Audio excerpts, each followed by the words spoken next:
This presentation discusses curriculum and instruction, a framework for continuous improvement. Curriculum and instruction are commonly used terms in education. Each term can be used in a variety of different capacities.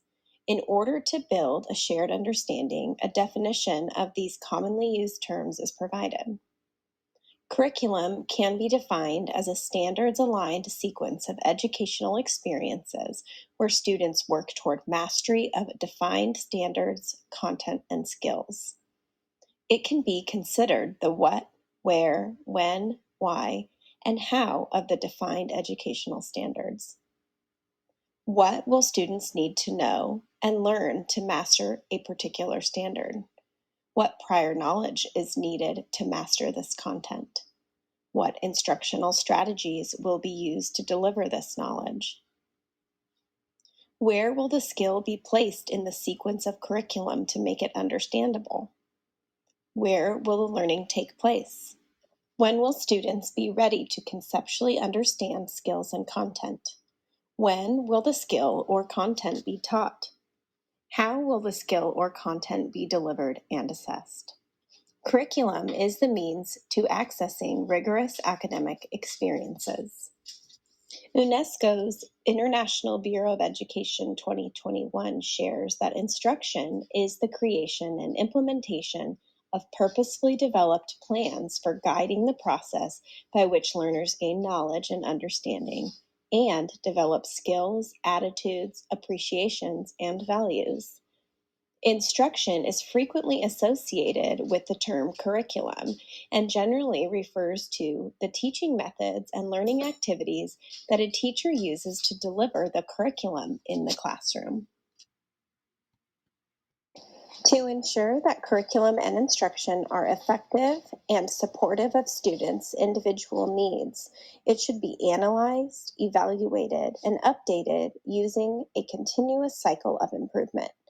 Engaging in the process of continually improving curriculum and instruction is a central tenet to analyzing the effectiveness of curriculum and an essential practice to ensure all students have equitable access to rigorous academic experiences.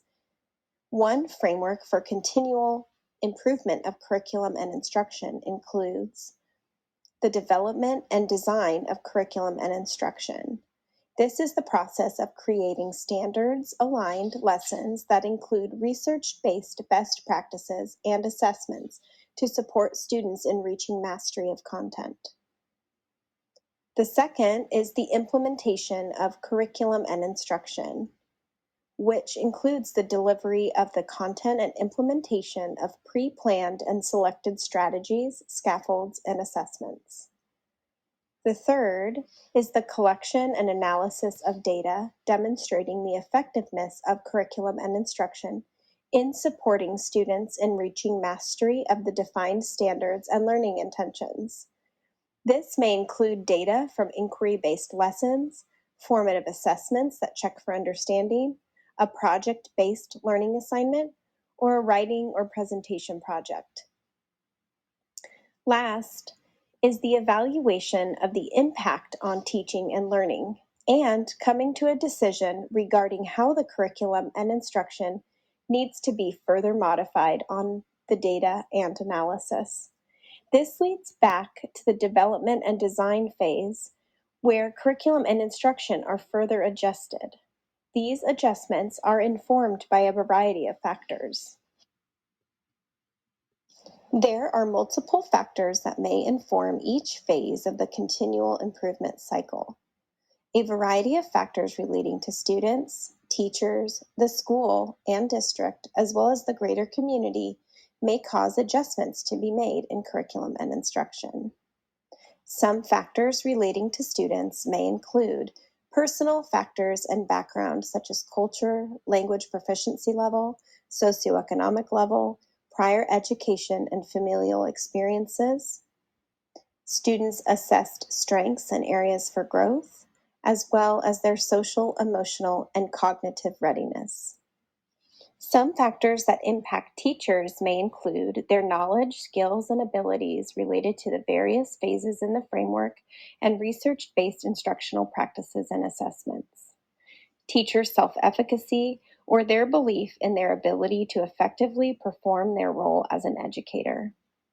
Resource availability, including technology, specific student supports, professional development opportunities, and funding for impactful student learning experiences. Access to leadership or colleagues that provide critical feedback to support improved practices, as well as access to effective collaborative and learning opportunities. Some factors regarding the school, district, and the community might be collective knowledge of effective instructional practices of staff and educational leaders, resource management and availability, effectiveness of leadership at the various levels of the educational hierarchy, parent guardian involvement in both school and community decision making and decision making for critical events, community involvement and support for decision making in critical events. The feedback structure developed by school leaders, including a data-driven decision-making process, as well as effective communication and transparency with all stakeholder groups. The community and political climate, including current events, political elections and decisions, and events on the news and within social media. One or many of these factors may inform the changes that need to be made to improve curriculum and instruction. These factors are weighted differently at different schools and in different communities. Further, these factors may reciprocally impact one another. For example, a school or district may have piloted and selected a science curriculum for grades 5 through 8. Since a boxed version of the curriculum has been provided and is aligned to the next generation science standards, one of the sixth grade teachers decides to begin implementation. Upon analyzing the curriculum, the teacher realizes that there are limited embedded literacy opportunities within the boxed science curriculum. Knowing the importance of all teachers being teachers of literacy and the impact of strong literacy skills on student success, the teacher recognizes that she needs to implement some explicit literacy instruction and opportunities to access the 4 language domains: reading, writing, listening, and speaking within the science curriculum. Additionally, this teacher recognizes that since this is a boxed curriculum, the differentiation activities provided do not necessarily meet the needs of her diverse classroom, so she should plan for other opportunities to differentiate based on her students' specific needs.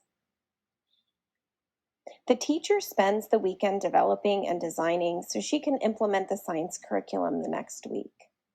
At the start of the implementation phase, the teacher shares the learning intentions and the success criteria so that students have a clear understanding of how to reach mastery. The teacher delivers the lesson on the hierarchy of multicellular organisms and how cell structure relates directly to its function.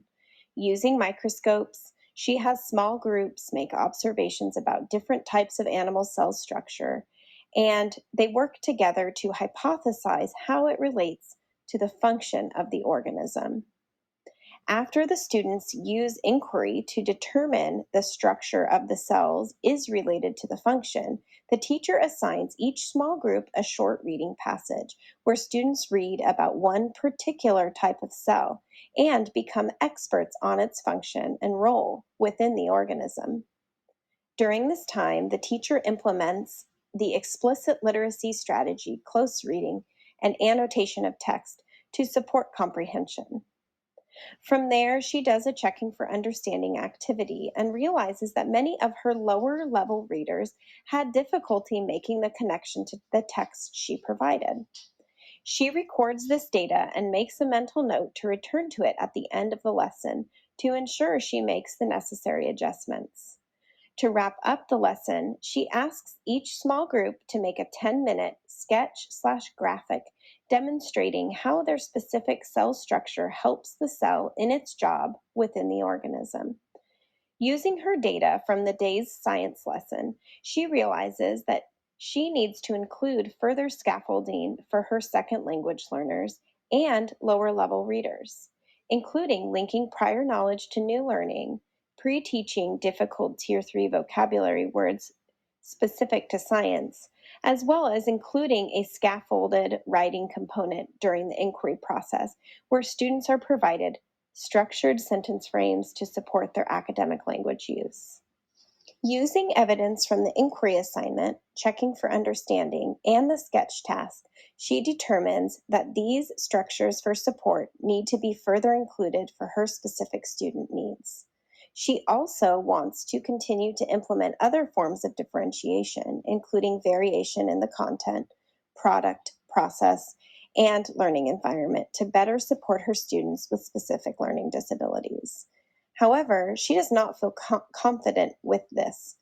Knowing this is an area for growth in her professional practice, she will utilize the school's instructional coach, who can provide feedback and ideas for variation within the canned lessons. She will also collaborate with the other sixth grade teacher to share ideas and best practices for instructional strategies, differentiation, and assessments. As the teacher continues with the process, the curriculum and instruction will be refined using data to drive decisions. This is a continuous cyclical process used to improve not only curriculum and instruction, but student outcomes. Both teachers and leaders must be acutely aware of the factors that inform the necessary adjustments required to curriculum and instruction to best serve all students.